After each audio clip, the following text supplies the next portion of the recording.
அன்பார்ந்த நேயர்களே, யார் இவர் நிகழ்ச்சிக்கு உங்களை வரவேற்பதில் மிக்க மகிழ்ச்சி அடைகிறேன். நம்முடைய வாழ்க்கையில் நன்மையான காரியம் ஒன்று நடந்தால் அதற்கு நான் தான் காரணம் என்று சொல்லுவோம். நம்மை சேர்ந்தவர்களும் அதற்கு உரிமை கொண்டாட முயற்சிப்பார்கள். ஆனால் நம்முடைய வாழ்க்கையிலே தீமையான காரியங்கள் நடக்கும்போது அதற்கு காரணமானவர்கள் என்று யாரையாவது சுட்டி காண்பிக்கவே விரும்புகின்றோம். அதற்கு பொறுப்பேற்க யாரும் முன் வருவதில்லை. இன்று அநேகர் மனதிலே நிம்மதி இல்லாதவர்களாக பலவித பிரச்சனைகளினாலே சிக்கி தவித்துக் கொண்டிருக்கின்றார்கள். இதற்கு யார் காரணம்? பரிசுத்த வேதாகமத்திலே ஒரு மனிதன் தன் ஆஸ்தி எல்லாம் இழந்து உண்ண உணவில்லாமல் இருக்கும்போது அதற்கு யார் காரணம் என்பதை கண்டுபிடித்ததையும் அதை எவ்வாறு சரி செய்தான் என்பதையும் பரிசுத்த வேதாகமத்திலிருந்து நமக்கு விளக்க வருகிறார் திரு சைமன் அவர்கள். எங்கள் அன்புக்கும் மதிப்பும் உரிய உங்கள் அனைவருக்கும் எங்கள் வணக்கத்தை மகிழ்ச்சியோடு தெரிவித்துக் கொள்கிறோம். நீங்கள் அனைவரும் ஒன்றான மெய் தெய்வத்தை அறிந்து கொள்ள வேண்டும். அறிந்து அவரை மனதார நம்ப வேண்டும். அதன் வாயிலாக அவர் தரும் அனைத்து ஆசிகளையும் பெற்று மகிழ்ச்சியாய் வாழ வேண்டும் என்று உங்களுக்காக நாங்கள் பிரார்த்திக்கின்றோம். அந்த கடவுள் எல்லாமே உங்களுக்கு அருள் செய்வாராக.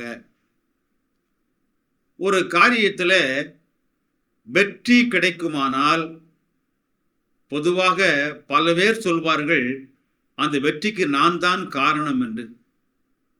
ஒரு காரியம் சிறப்பாக நடந்து முடிந்தால் ஒரு நபர் தனக்கு நடந்த அந்த காரியத்திற்கு தான் தான் காரணம் என்று சொல்லுவார். சாதாரண வைத்துக் கொள்ளுங்களேன், படிக்கிற பிள்ளைகள் இறுதி தேர்வில் நல்ல மதிப்பெண் வாங்கினால் அவர்கள் சொல்வார்கள், நான் கஷ்டப்பட்டு படித்தேன், அதிகமாக விளையாடாமல் இரவிலே கண் விழித்து அதிகாலையில் எழுந்து ஒழுங்காக படித்தேன், ஆகவே இந்த மதிப்புக்கு நான் தான் காரணம். அதே வேளையில் அவருடைய பெற்றோர் சொல்வார்கள், இதற்கு நாங்கள் காரணம். ஆசிரியர் சொல்வார்கள், நாங்கள் காரணம். ஒரு விளையாட்டை எடுத்துக்கொள்ளுங்கள்.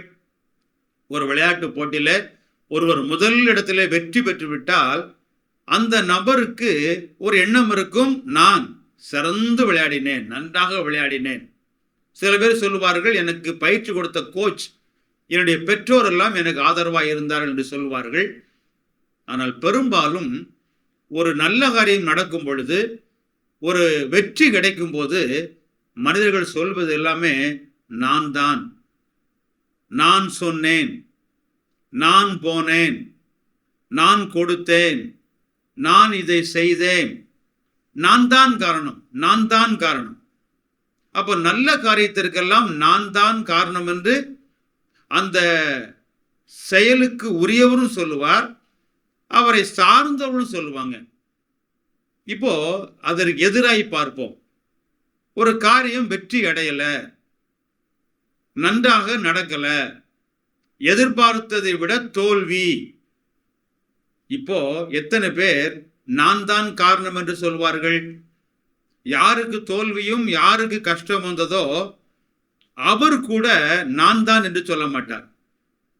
இப்படியாக இன்றைக்கு சமூகத்திலும் சரி குடும்பங்களும் சரி ஒருவரை ஒருவர் குற்றம் சாட்டுவார்கள். இந்த நிலை வாழ்க்கையில சில நிலைகள் எதிர்பாராமல் மாறி போகும். மிகவும் கடினமான ஒரு சூழல் வந்துவிடும். அப்போ குடும்பங்களிலே சொல்லுகிற விஷயம், இப்போ நான் இந்த நிலைமையில கஷ்டப்படுறது காரணம், பிள்ளைகள் சொல்லுவாங்க, எங்க அப்பா அம்மா தான். பெற்றோர் சொல்லுவாங்க, எங்க பிள்ளைகள் சரியா கவனிக்கல, நல்லா இல்லை, அதனால இந்த கஷ்டம். சில வீடுகளில் இந்த கஷ்டத்துக்கு காரணமே என் மனைவி தான். மனைவி சொல்லுவாங்க, என் கணவர் தான், இல்லை என்றால் இந்த சொந்தக்காரர். இந்த ஊரார், இன்னும் சில நேரங்களிலே இந்த ஆட்சி தான், இந்த அரசு தான் என்று அநேகரை குறித்து காரணம் இவர்கள்தான் என்று சொல்வது உண்டு. இப்போ இயேசு கிறிஸ்து சொன்ன ஒரு காரியத்தை உங்களுக்கு சொல்லி காட்ட விரும்புகிறோம். லூக்கா எழுதின நற்செய்தி நூலிலே 15ஆம் அதிகாரத்தில் ஒரு மனிதனை குறிப்பிடுகிறார். தூரமான ஒரு நாட்டிலிருந்து அதிகமான பண வசதியோடு நல்ல செல்வாக்கோடு ஒருவன் புதிதாக ஒரு இடத்துக்கு வருகிறான். அப்படி வந்தவன் பாருங்க, எல்லாவற்றையும் அவன் செலவழித்த பின்பு, இந்த புதிய இடத்திற்கு தூரமான நாட்டிலிருந்து வந்தான், கொண்டு வந்த எல்லாவற்றையும் செலவழித்து போட்டான். செலவழித்த பின்பு அந்த தேசத்திலே கொடிய பஞ்சம் உண்டாயிற்று. அவன் எந்த ஊருக்கு வந்தானோ அங்க மழை இல்லை. அந்த ஊர்ல சாப்பிடுவதற்கு கூட ரொம்ப கஷ்டம், வறட்சியா இருக்குது. அப்பொழுது அவன் குறைவு படத் தொடங்கி, அப்போ அவனிடத்துல எதுவுமே இல்லை, எல்லாமே போயிடுச்சு. மழையும் இல்லை, சாப்பாடு இல்லை. அந்த தேசத்து குடிகளில் ஒருவனிடத்தில் போய் ஒட்டி கொண்டான். அந்த உள்ளூர் மனிதன் ஒரு இடத்துல போய் இவன் சேர்ந்துக்கிட்டான்.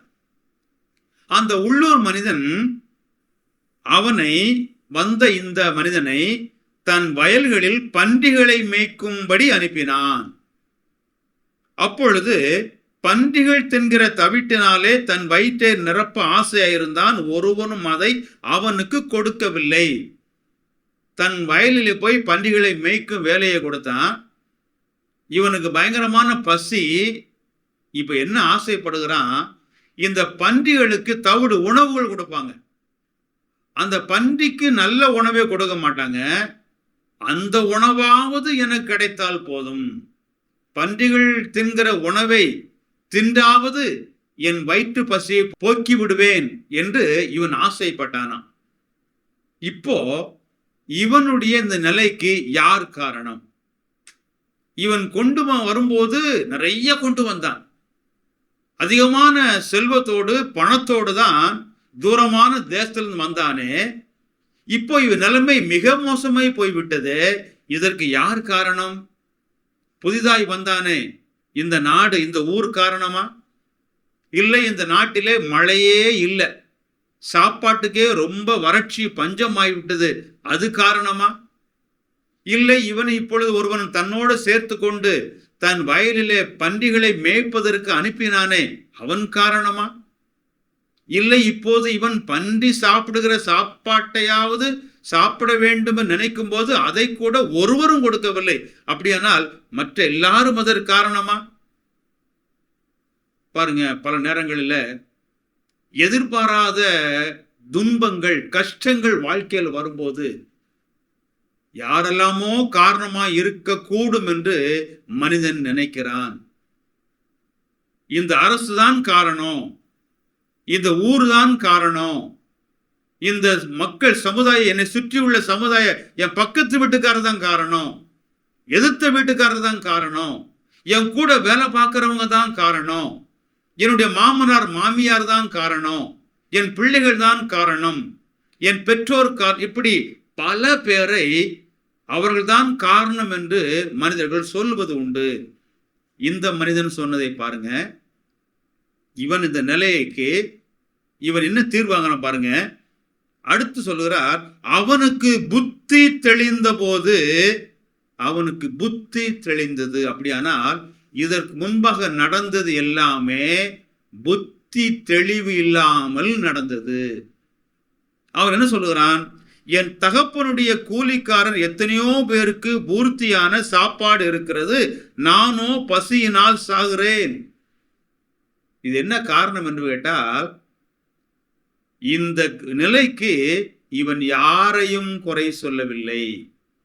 என்னுடைய அப்பா வீட்டில் எத்தனையோ வேலைக்காரர் இருக்கிறார்கள், அவர்களுக்கு வயிறார சாப்பாடு கிடைக்கிறது, நான் இங்கே பசியினால் சாகிறேன்.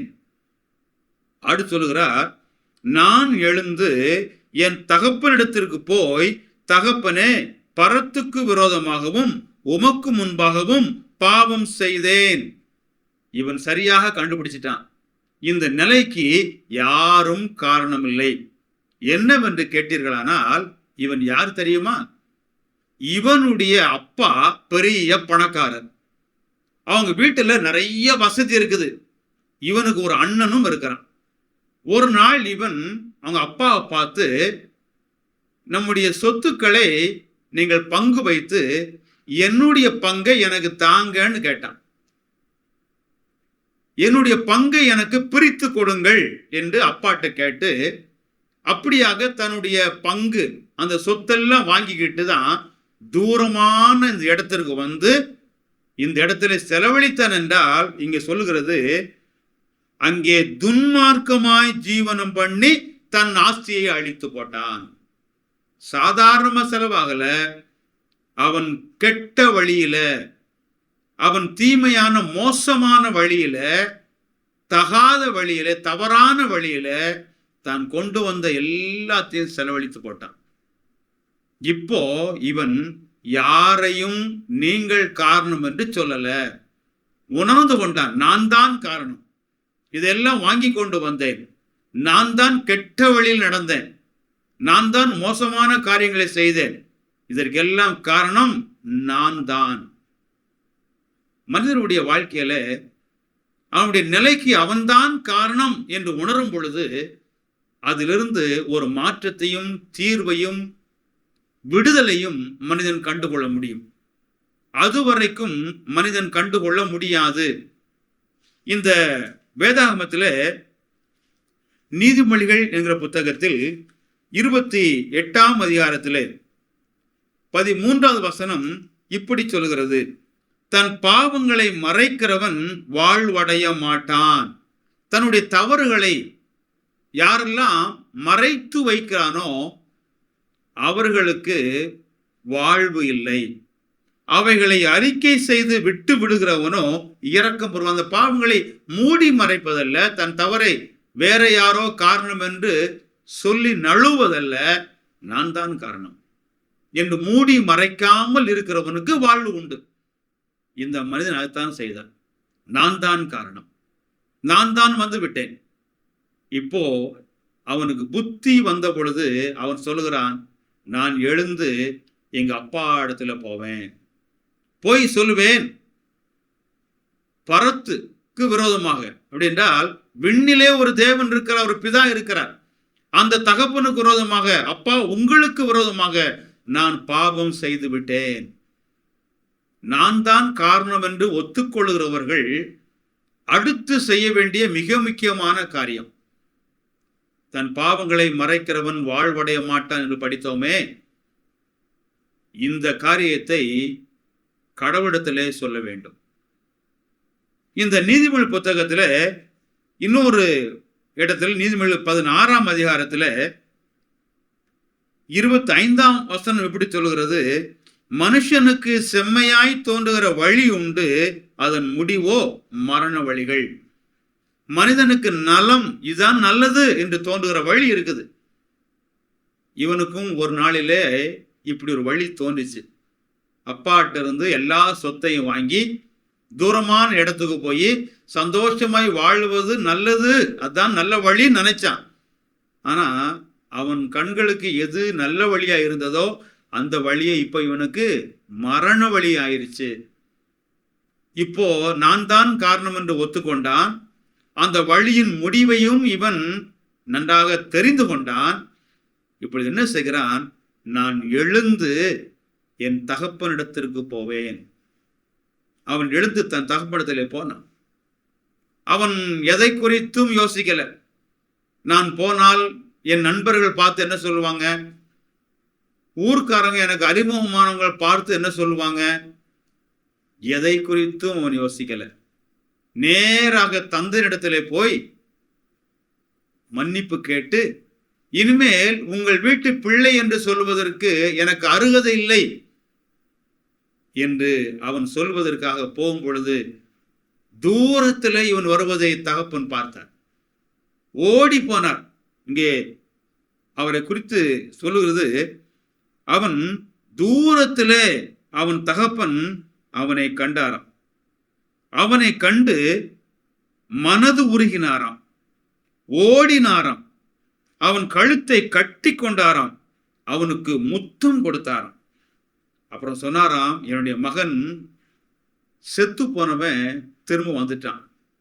அதனால இவனுக்கு நல்ல உயர்ந்த ஆடையை உடுத்துங்கள், இவனுக்கு மோதிரத்தை கொடுங்க, காலுக்கு நல்ல பாதரட்சியை கொடுங்க, பெரிய விருந்து பண்ணுங்க. பார்த்தீர்களா? அந்த தகப்பன் இவனை ஏற்றுக்கொண்டார். பிரியமானவர்களே, நம்முடைய வாழ்க்கையில யாரோ ஒருவர் காரணம் என்று அந்த காரணத்தை தள்ளிவிட்டு நாட்களை கடத்துவதனால எந்த பயனும் இல்லை. இந்த மனிதன் மிகச்சிறந்த நல்ல ஒரு உதாரணமாக இருக்கிறார். தன்னுடைய வாழ்க்கையின் இந்த நிலைக்கு நான் தான் காரணம், நான் தான் காரணம் என்று இவன் ஒத்துக்கொண்டபடியினாலே எதை குறித்தும் கவலைப்படவில்லை, எதையும் அவன் நினைத்து தயங்கவில்லை, பயப்படல, தைரியமாய் போனான். அருமையானவர்களே, நம்முடைய வாழ்க்கையிலும் இதுபோல ஒரு தீர்வு கொடுப்பதற்காகத்தான் நம்மையெல்லாம் படைத்த தேவன் நம்முடைய நிலையை மாற்றுவதற்காக நம்மை போல ஒரு சாதாரண மனிதனாக இந்த உலகத்திலே இயேசு கிறிஸ்து என்கிற பெயரிலே பிறந்தார். மனிதனாக இந்த உலகத்திலே அவர் வாழ்க்கையை நடத்தினார். மனிதனுக்கு நிம்மதியும் சமாதானத்தையும் கொடுத்து இந்த துயரமான, வருத்தமான, நம்பிக்கை இல்லாத இந்த வாழ்விலிருந்து ஒரு விமோசனம், ஒரு முன்னேற்றம் கொடுக்க வேண்டும் என்பதற்காக, இதற்கெல்லாம் காரணமாயிருக்கிற பாவத்தை தொலைப்பதற்கு மனிதனாய் வந்த இயேசு கிறிஸ்து சிலுவையிலே அந்த பாவத்திற்கு பரிகாரமாக இந்த மனிதனை விடுதலை செய்வதற்காக தன்னுடைய உடலையும் தனது இரத்தத்தையும் கிரயமாய் பலியாக அவர் கொடுத்தார். சிலுவையிலே வைத்து அவர் அறைந்தார்கள். அவர் ஒரு குற்றமும் செய்யவில்லை. இந்த தகப்பன் இந்த மகன் மீது எப்படி அன்பு பாராட்டி அவனை ஏற்றுக்கொண்டானோ அதுபோல மனுமக்களை ஏற்றுக்கொள்வதற்காக இவர் பாவத்தை தொலைப்பதற்கு தன்னையே பலியாகி கொடுத்தார். இவன் போய் தகப்பனத்தில் மன்னிப்பு கேட்டான். எப்பேற்பட்ட பாவியானாலும் இவன் எவ்வளவு தகப்பனை விட்டு தூரமாய் விலகி போனான், செய்யக்கூடாத காரியத்தெல்லாம் செய்தானே, ஆனால் இவனையும் அந்த தகப்பன் ஏற்றுக்கொண்டார் என்பது போல எவ்வளவு பெரிய பாவியாக இருந்தாலும், கடவுளை விட்டு எவ்வளவு கீழான நிலைக்கு மனிதன் போனாலும் தன் நிலையை உணர்ந்து அதற்கு நான் தான் காரணம் என்று அறிந்து இந்த காரணத்திலிருந்து விடுபடுவதற்கு பரம தகப்பன் தான் வழி. இவன் நினைத்தான், வேற எங்கும் போகல, பக்கத்து ஊருக்கு போகல, பக்கத்து வீட்டுக்கு போகல, நேராக தன்னுடைய தகப்பன் வீட்டுக்கு போனான். அதுபோல நிலையை மாற்றுவதற்கு ஒரே ஒரு இடம் உண்டு, அது எனக்காக ஜீவன் கொடுத்த கர்த்தரா இயேசு கிறிஸ்து என்று விசுவாசம் வைத்து, யாரெல்லாம் பக்கத்தில் என்ன சொன்னா எனக்கு என்ன, நண்பர்கள் என்னை கேள்வி பண்ணால் எனக்கு என்ன, எனக்கு சொந்தக்காரர்கள் எல்லாம் என்ன சொன்னாலும் எனக்கு என்ன என்று எதையுமே பொருட்படுத்தாம நேரடியாக அவரிடத்திலே வருகிறார்களோ அவர்களுக்கு மன்னிக்கிற இந்த ஆண்டவர் அன்பாக மன்னிக்கிறார். அவர் மன்னிப்பதனாலே இனிமேல் நீ தொடர்ந்து பாவம் செய் என்ற அர்த்தம் அல்ல.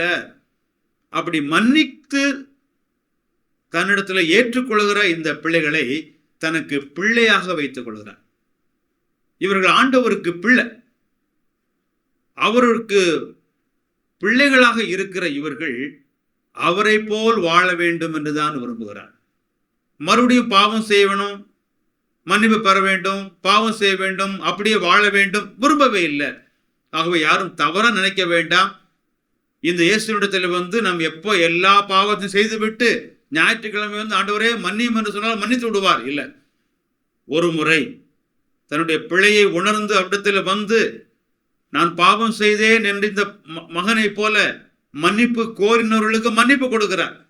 மன்னிப்பு கொடுத்து தன்னுடைய சொந்த பிள்ளையாக ஏற்றுக்கொள்கிறார். அதற்கப்புறமாக அவர்கள் தன்னை போல் வாழ வேண்டும் என்று விரும்புகிறார். உலகத்தில் எந்த ஒரு தகப்பனும் தன்னுடைய பிள்ளை தப்பு செய்யும் போது அந்த பிள்ளைய அப்படியே துரத்தி அடிச்சு நினைக்க மாட்டாங்க. அந்த பிள்ளையை மறுபடியுமாக மனம் வருந்தி வரும் பொழுது சேர்த்து கொள்ளுவாங்க. மறுபடியும் தன்னுடைய பிள்ளை அந்த தப்பை பண்ணணும், நீ என்ன தப்பு பண்ணாலும் பரவாயில்ல, நான் உன்னை ஏற்றுக்கொள்ள என்று எந்த தகப்பனும் தாயும் சொல்ல மாட்டாங்க. மறுபடியும் அந்த பிள்ளை தப்பு செய்யாம தவறை உணர்ந்து வந்த இந்த நிலையிலேயே தனக்கு பிரியமாய் வாழ வேண்டும் என்று ஒரு பெற்றோர் நினைப்பது போலதான் பரம தகப்பனாகிய ஆண்டவரும் நினைக்கிறாரு. அவர் ஏற்றுக்கொள்கிறார். ஆகவே நம்முடைய வாழ்க்கையில நம்முடைய நிலைக்கு நாம் தான் காரணம் என்பதை அறிந்து நாம் அதை மனதார ஒத்துக்கொண்டு செல்ல வேண்டிய இடம்தான் கர்த்தராகிய இயேசு கிறிஸ்து. அவரை அல்லாமல் வேறு எந்த இடத்திற்கு போனாலும் நமக்கு தீர்வு கிடைக்காது. இந்த மனிதன் அவ்விதமாய் போனான், தன் தகப்பனால ஏற்றுக்கொள்ளப்பட்டான், பெரிய ஒரு வரவேற்பு, அவன் வாழ்க்கையே மாறிட்டு நிலை மாறிவிட்டது. ஆகவே என்னுடைய பாவங்களை மறைக்காமல், என்னுடைய பாவம் உமக்கு முன்பாக நான் செய்தேன் என்று சொல்லும் பொழுது அவர் ஏற்றுக்கொள்கிறார்.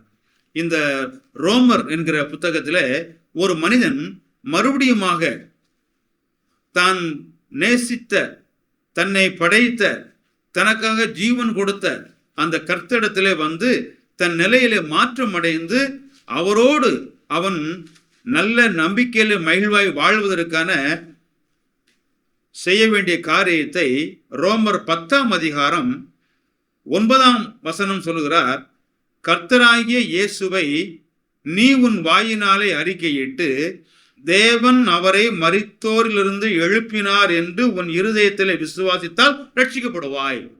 அப்போ மனதிலே நம்பிக்கை கொண்டு வாயிலே அதை சொல்லி அறிக்கை செய்யும் பொழுது இந்த நிலை மாற்றத்திற்கான மிகப்பெரிய வெளியேறப்பட்ட வழியை கண்டடைகிறோம். அந்த கர்த்தர் தாமே உங்களுக்கும் இந்த பாக்கியத்தை கொடுக்கட்டும். இந்த நிலை மாறுவதற்கு தம்மண்டே வருவதற்கான எல்லா காரியங்களையும் அனுகூலமாக்கி தரட்டும். அவருக்கே மகிமை உண்டாவதாக. உங்கள் அனைவரையும் நாங்கள் வாழ்த்துகிறோம். ஆமென். நீங்கள் இயேசுவின் அன்பையும் பாவ மன்னிப்பையும் நித்திய ஜீவனையும் பெற்றுக்கொள்ள வேண்டுமானால் அவரே உங்கள் பாவத்திற்காக தேவன் அருளிய பலி என உணர்ந்து விசுவாசத்துடன் அவரை உங்கள் வாழ்க்கையில் ஏற்றுக்கொள்ளுங்கள். இது உங்கள் இருதயத்தின் வாஞ்சியை வெளிப்படுத்துமானால் இந்த விசுவாச ஜெபத்தை இப்பொழுதே ஜெபியுங்கள். அப்பொழுது அவர் உங்கள் வாழ்க்கையில் வருவார். இது ஒரு ஜெபத்தின் மாதிரி. முதலில் நான் சொல்லுகிறேன். ஆண்டவராகிய இயேசுவே, நீர் எனக்கு தேவை. என் பாவத்திற்காக நீ சிலுவையில் மரித்ததுக்கு நன்றி. என் வாழ்க்கையின் கதவை நான் திறந்து உம்மை என் இரட்சகராகவும் ஆண்டவராகவும் ஏற்றுக்கொள்கிறேன். என் வாழ்க்கையை நீர் ஆட்கொண்டு நான் எப்படிப்பட்டவனாக இருக்க நீர் விரும்புகிறீரோ அப்படியாக என்னை மாற்றும். ஆமேன். இந்த ஜெபம் உங்கள் உள்ளத்தின் விருப்பத்தை வெளிப்படுத்துமானால் இப்பொழுதே நீங்கள் இருக்கும் இடத்தில் இந்த ஜெபத்தை ஜெபியுங்கள். நான் இந்த ஜெபத்தை ஒவ்வொரு வாக்கியமாக சொல்லும்போது நீங்களும் அமைதியாக சொல்லுங்கள். ஆண்டவராகிய இயேசுவே, நீர் எனக்கு தேவை. என் பாவத்திற்காக நீ சிலுவையில் மரித்ததுக்கு நன்றி. என் வாழ்க்கையின் கதவை நான் திறந்து உம்மை என் இரட்சகராகவும் ஆண்டவராகவும் ஏற்றுக்கொள்கிறேன். என் வாழ்க்கையை நீர் ஆட்கொண்டு நான் எப்படிப்பட்டவனாக இருக்க நீர் விரும்புகிறீரோ அப்படியாக என்னை மாற்றும். ஆமேன். இப்பொழுது நீங்கள் இந்த விசுவாச ஜெபத்தை ஜெபித்துள்ளீர்கள். இயேசு கிறிஸ்துவை உங்கள் வாழ்க்கையில் வரும்படி அழைத்திருக்கிறீர்கள். அவரை வேண்டிக் கொள்ளும்போது அவர் வருவதாக வாக்களித்துள்ளதால் அவர் வாக்களித்தபடியே வந்துள்ளார் என்பதை நிச்சயமாய் அறிந்து கொள்ளுங்கள். மேலும் உங்கள் பாவங்கள் மன்னிக்கப்பட்டது என்றும் நீங்கள் தேவனுடைய பிள்ளையாகி நித்திய ஜீவனை பெற்றுக்கொண்டீர்கள் எனவும் உறுதி கொள்ளுங்கள். பிரார்த்தனை செய்வோம். பரலோக பிதாவே, நாங்கள் உமக்கு நன்றி சொல்லுகிறோம். மனிதனுடைய கீழான அவனுடைய மோசமான நிலைக்கு காரணம் ஒவ்வொரு தனி மனிதன்தான். பாவம்தான் விதமான நிலைக்கு மனிதனை கொண்டு வந்து விட்டது. அதற்கு என் பாவம் காரணம், நான் தான் காரணம் என்று அறிந்து பாவத்தை போக்கி மனிதனுக்கு நீடிய வாழ்வை கொடுக்கும் கர்த்தராய் இயேசு கிறிஸ்துவின் அண்டை யாரெல்லாம் உளமாற வருகிறார்களோ அவர்களை அவர் ஏற்றுக்கொள்கிறார். அவர்களுக்கு நம்பிக்கையை கொடுத்து வாழ்வளிக்கிறார் என்கிற இந்த செய்தியை கேட்ட எல்லா மக்களும் தங்கள் நிலைக்கு தாங்களே காரணம் என்று அறிந்து அந்த குற்றங்களை கர்த்தரிடத்திலே சொல்லி அந்த கர்த்தரண்டை வந்து அவரை ஏற்றுக்கொள்ளும் பாக்கியத்தை கொடுத்தருளும். அவர் அன்புள்ள கர்த்தர், அரவணைத்து ஏற்றுக்கொள்கிற கர்த்தர், அவர்களை தம்முடைய பிள்ளைகளாக அங்கீகரிக்கிற கர்த்தர் என்பதை புரிந்து கொள்ள நீர் அவர்களுக்கு அருள் புரிய வேண்டும் என்றும், அவர்களுக்கு உம்மை புரிந்து கொண்டு உம்மீது விசுவாசம் வைப்பின் மூலமாய் நீர் கொடுக்கிற பாவம் மன்னிப்பும் அல்லாமல் உலகத்திலே நிம்மதியான ஒரு வாழ்க்கை, சந்தோஷம், சமாதானம் எல்லாம் பெற்று வாழ உதவி அருள வேண்டும் என்று இயேசு கிறிஸ்துவின் புண்ணிய திருநாமத்திலே வேண்டுகிறோம் நல்ல பிதாவே. ஆமென்.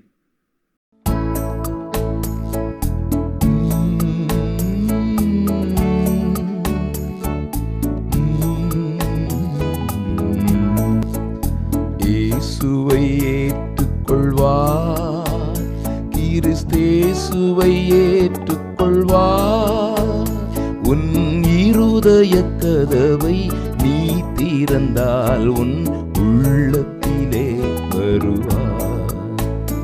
உன் இருதய கதவை நீ திறந்தால் உன் உள்ளத்திலே வருவார். இயேசுவை ஏற்றுக்கொள்வார்.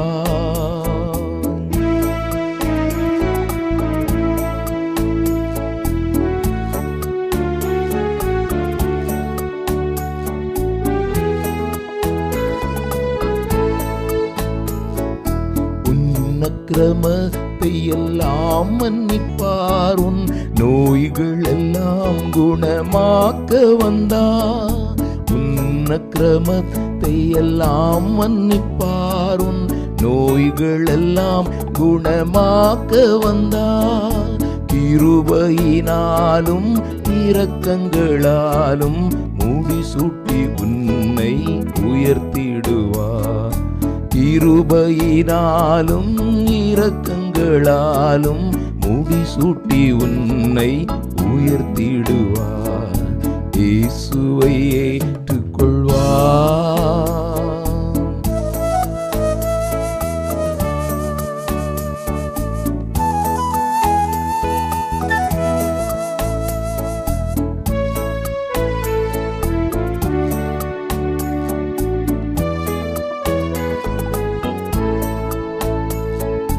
பாவம் அம்பாரத்தை சுமந்திடவே உன் ரோகங்கள் யாவையும் நீக்கிடவே.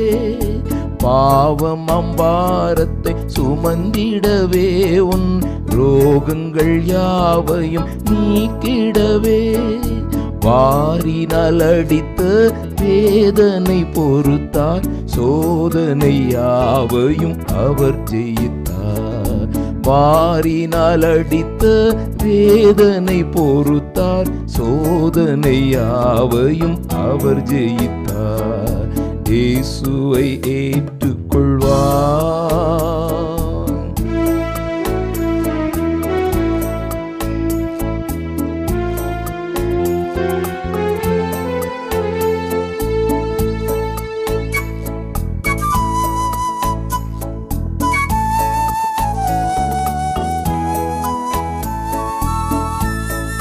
கல்வாரி சிலுவையில் உயர்ந்திடவே, ரத்தம் பீரிட்டெழுந்து ஓடிடவே. கல்வாரி சிலுவையில் உயர்ந்திடவே, ரத்தம் பீரிட்டெழுந்து ஓடிடவே. கால்களிலாணி கரங்களிலாணி முள்மூடி சிரசினில் தரித்திடவே. கால்களிலாணி கரங்களிலாணி உள்மூடி சிரசினில் தரித்திடவே. இயேசுவை ஏற்றுக்கொள்வார், கிறிஸ்தேசுவை ஏற்றுக்கொள்வார். உன் இருதய கதவை நீ திறந்தால் உன் உள்ளத்திலே வருவார். உன் இருதய கதவை நீ திறந்தால் உன் உள்ளத்திலே வருவார். இயேசுவை ஏற்றுக்கொள்வார். தன்னுடைய பிரச்சனைகளுக்கு காரணம் தான் என்று ஒப்புக்கொண்டு தன்னுடைய தகப்பனிடத்தில் திரும்பியதைப் போல நாமும் நம்முடைய தவறுகளை ஒத்துக்கொண்டு நம்மை படைத்த பரம தகப்பனிடத்தில் திரும்ப வேண்டும் என்று கேட்டோம். நம்முடைய வாழ்க்கையின் எல்லா பிரச்சனைகளுக்கும் காரணமான பாவத்திலிருந்தும் அதன் தண்டனையிலிருந்தும் விடுவிக்கவே தெய்வமாய் இருந்த இயேசு கிறிஸ்து இந்த உலகில் மனிதனாக வந்து நம்முடைய பாவத்தை தன் மீது ஏற்றுக்கொண்டு நமக்கு பதிலாக சிலுவையில் ரத்தம் சிந்தி மரித்தார். மரித்த இயேசு கிறிஸ்து அடக்கம் பண்ணப்பட்டு 3ஆம் நாள் உயிருடன் எழுந்தார். இன்றும் ஜீவிக்கின்றார். உங்கள் வாழ்க்கையின் பிரச்சனைகளுக்கு காரணம் உங்களுடைய தவறுகள் என்பதை ஒத்துக்கொண்டு அவற்றை இயேசு கிறிஸ்துவிடம் சொல்லி மன்னிப்பு கேட்டு அவர் உங்களுக்காக மரித்தார் என்று நம்பி அவரை உங்கள் வாழ்க்கையில் ஏற்றுக்கொண்டு உங்கள் வாழ்க்கையை அவருடைய கரத்தில் ஒப்பு கொடுக்கும் போது உங்கள் பாவத்தை மன்னித்து பாவத்திலிருந்தும் அதன் தண்டனையிலிருந்தும் உங்களை விடுவித்து உங்களுடைய பிரச்சனைகளிலே உங்களோடு கூட இருந்து உங்களுக்கு உதவி செய்வது மட்டுமல்லாமல் மரணத்திற்கு பிறகு அவரோடு வாழும் வாழ்க்கையையும் கொடுப்பார். இந்த இயேசு கிறிஸ்துவை ஏற்றுக்கொண்டு உங்கள் பிரச்சனைகளில் உங்களோடு கூட இருக்கும் தெய்வத்தை அறிந்து ஏற்றுக்கொள்ள விரும்புகிறீர்களா? உங்களுக்கு ஆலோசனை கூறவும் உங்களுக்காக ஜெபிக்கவும் ஆவலா இருக்கிறோம். இந்த நிகழ்ச்சியை குறித்த உங்கள் கருத்துக்களையும் கேள்விகளையும் எங்களுக்கு தெரியப்படுத்துங்கள். எங்கள் முகவரி: ஒளியும் வாழ்வும் இயக்கம், C26, ஜெய்நகர், திருவெரும்பூர், திருச்சிராப்பள்ளி 620013. அலைபேசி எண் 7598137441 மற்றும் 9487007441. Email ID tv@lala.org.in. இவ்வளவு நேரம் இந்நிகழ்ச்சியை கண்டு கழித்தமைக்கு நன்றி. உங்கள் தவறுகளை ஒத்துக்கொண்டு இயேசு கிறிஸ்துவை ஏற்றுக்கொள்வதால் கிடைக்கும் உண்மையான நிம்மதி உங்கள் உள்ளங்களையும் இல்லங்களையும் நிரப்புவதாக. ஒளியும் வாழ்வும் இயக்கம் சார்பாக உங்களுக்கு எங்கள் வாழ்த்துக்கள். வணக்கம்.